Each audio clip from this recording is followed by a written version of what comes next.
Hello, welcome guys. Bigg Boss season 6 കുറിച്ചാണ് എനിക്ക് പറയാനുള്ളത്.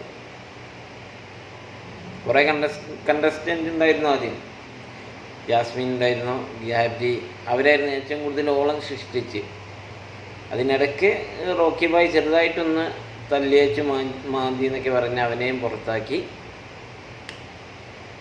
ഇപ്പോൾ നിലവിൽ കപ്പടിക്കാൻ സാധ്യതയുള്ള രണ്ട് പേഴ്സണേ ഉള്ളൂ. ഒരാൾ ജിൻജോ, ഒരാൾ ജാസ്മിൻ. ഇതിൽ ജിൻജോ എന്ന് പറയുന്ന വ്യക്തിയെക്കുറിച്ച് എനിക്ക് പറയാനുള്ള കുറച്ച് കാര്യങ്ങളുണ്ട്. ആൾ നല്ലൊരു നടനും അതിലേറെ നല്ലൊരു ഗെയിമറുമാണ്. ചില കാര്യങ്ങൾ നേടാൻ ചിലരെ വെറുപ്പിക്കേണ്ടി വരും, ചിലരെ ഒത്തുപിടിക്കേണ്ടി വരും. ഓരോ കണ്ടസ്റ്റൻ്റ് അവിടെ നിന്ന് എക്സിറ്റ് ചെയ്ത് പോകുമ്പോഴും നോമിനേഷൻ ചെയ്ത് പോകുമ്പോഴും ജിൻജോ എന്ന് പറയുന്ന വ്യക്തി എല്ലാ പ്ലെയർ ചെയ്യുന്നത് നിങ്ങൾ ശ്രദ്ധിച്ച് നോക്കുക. ഒന്ന്, അവൻ്റെ കണ്ണുനീര് താഴേക്ക് വരുന്നുണ്ടാവും. രണ്ടാമത് ഒരു കെട്ടിപ്പിടുത്തം, ചെറിയൊരു കിസ്സും. ജിൻജോ എന്ന് പറയുന്ന വ്യക്തിയുടെ യഥാർത്ഥ സ്വഭാവമാണെന്ന് അറിയത്തില്ല. പക്ഷെ എല്ലാ പ്ലെയറും അവിടെ വേണം. എക്സിറ്റ് ചെയ്ത് പോകുമ്പോൾ അത് കാണാൻ ജിൻജോപ്പനും വേണം. കാരണം ജിൻജപ്പൻ കപ്പടിച്ചു, ഓൾറെഡി കപ്പടിച്ച പ്ലെയറാണ്. ഇനി ലഫ്രിയും കമ്മിറ്റിയും തീരുമാനിച്ചാൽ മാത്രമേ, അവരെന്തെങ്കിലും ഒത്തുകളി ചെയ്താൽ മാത്രമേ ജിൻജപ്പന് കപ്പ് നേടാതിരിക്കാൻ കഴിയത്തുള്ളൂ. ഓരോ കണ്ടസ്റ്റൻ്റ് നോമിനേഷൻ ചെയ്ത് പുറത്തു പോകുമ്പോഴും ജിൻജോ എന്ന വ്യക്തി ചെയ്യുന്നത്, അവരെ പറഞ്ഞല്ലോ, അവരെ കെട്ടിപ്പിടിച്ച് ഒരു ഉമ്മയൊക്കെ കൊടുത്ത് കരഞ്ഞ് വിടുന്നത് താൻ കാരണം അവർക്ക് കുറച്ച് ബുദ്ധിമുട്ട് അവിടെ ഉണ്ടായിട്ടുണ്ടാവും എന്ന് അവർക്കറിയാം. അത് മനഃപൂർവ്വമല്ല, അതൊരു ഗെയിമായിട്ട് തന്നെ എടുക്കണം. പുറത്ത്, അതായത് ഈ ബിഗ് ബോസിൻ്റെ പുറത്ത് ഒരു വൈരാഗ്യം പാടില്ല എന്ന മനോഭാവം ആ വ്യക്തിക്കുണ്ട്. റസ്മിൻ എന്ന് പറയുന്ന കണ്ടസ്റ്റൻ്റ് ലാസ്റ്റ് നോമിനേഷൻ ചെയ്ത് പോയപ്പോൾ എയർപോർട്ടിൽ നിന്ന് ജിൻജപ്പൻ കപ്പടിക്കുമെന്ന് പറഞ്ഞപ്പോൾ അവളുടെ ആ മറുപടി, ഇത് ജിൻജപ്പൻ കപ്പടിച്ചാൽ അത് വലിയ ട്രാജഡി ആയിരിക്കും, ആ ഒരു ലെവലിൽ അവൾ സംസാരിച്ച്. എന്താ ആരെ പിന്നെ ഇവിടെ കപ്പടിക്കേണ്ടത്? വെറുതെ അവിടെ ഇരുന്ന് തിന്നും കുടിച്ചും മറ്റുള്ളവർ ചെയ്യുന്ന ആക്ടിവിറ്റികൾ നോക്കിയിരിക്കുന്നതാണോ ജനങ്ങൾ കാണേണ്ടത്? 100 ദിവസം അവരവിടെ വെറുതെ ഇരിക്കാനാണെങ്കിൽ വല്ല ടൂറും പോയേച്ചും പോന്നാൽ മതിയല്ലോ. അതല്ല, ഇത് ജനങ്ങൾക്ക് എന്തെങ്കിലും ത്രില്ലിങ്ങായിട്ട് എന്തെങ്കിലും വേണം.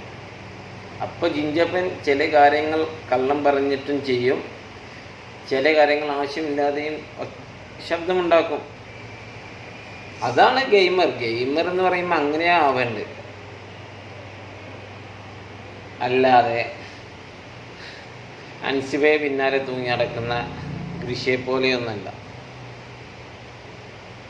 ആണത്തും കാണിക്കും ജിൻജപ്പൻ, പക്ഷെ അവനെ അടിക്കത്തില്ല. കാരണം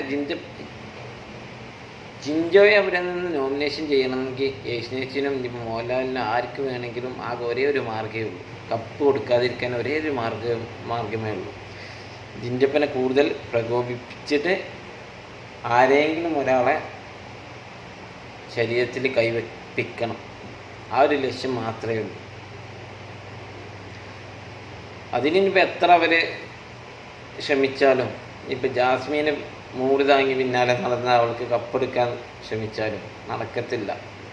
ഈ ഒരു ബിഗ് ബോസ് 6 ജിൻജോ എന്ന് പറയുന്ന വ്യക്തിക്ക് കപ്പ് കിട്ടില്ല എന്നുണ്ടെങ്കിൽ അത് ഏഷ്യനേച്ചിൻ്റെ റേറ്റിങ്ങിനെ നല്ല ബാധിക്കും, 100% ഉറപ്പാണ്. കാരണം ജനങ്ങളിത് തീരുമാനിക്കും. ഇനി കാണണോ ഇങ്ങനൊരു പ്രോഗ്രാം? ഞങ്ങളിനി കാണണോ? എന്തിനാ ഞങ്ങൾ വെറുതെ കാണുന്നത്? ജനങ്ങളെ മണ്ടന്മാരാക്കിയിട്ട് എന്തിനാ കാണുന്നേ എന്നവർ ചിന്തിക്കും. അപ്പോൾ ഗൈസ്, ജിൻജപ്പൻ എന്ന് പറയുന്ന വ്യക്തിയെക്കുറിച്ച് പറയാനുള്ള ആൾ ഓക്കെയാണ്. ആളാണ് യഥാർത്ഥ ഗെയിമർ. മറ്റുള്ളവർ ആൾക്ക് അടിമപ്പെട്ട് കഴിയുന്ന പോലെയാണ്. ഓരോരുത്തർ ഈ ഇരക്ക് ചൂണ്ടയിൽ ഇരയിട്ട് കൊടുക്കുന്ന പോലെയാണ്. അവരൊന്ന് കൊത്തും, ജിഞ്ചപ്പൻ അവിടെ ഹീറോ ആവും. അവർ കൊത്തുമ്പോൾ അവർ കുറേ കലപില കുറേ അധിക്ഷേപിക്കും. പക്ഷെ അവരാണ് അവിടെ താന്നു പോകുന്നതെന്ന് അവരറിയുന്നില്ല.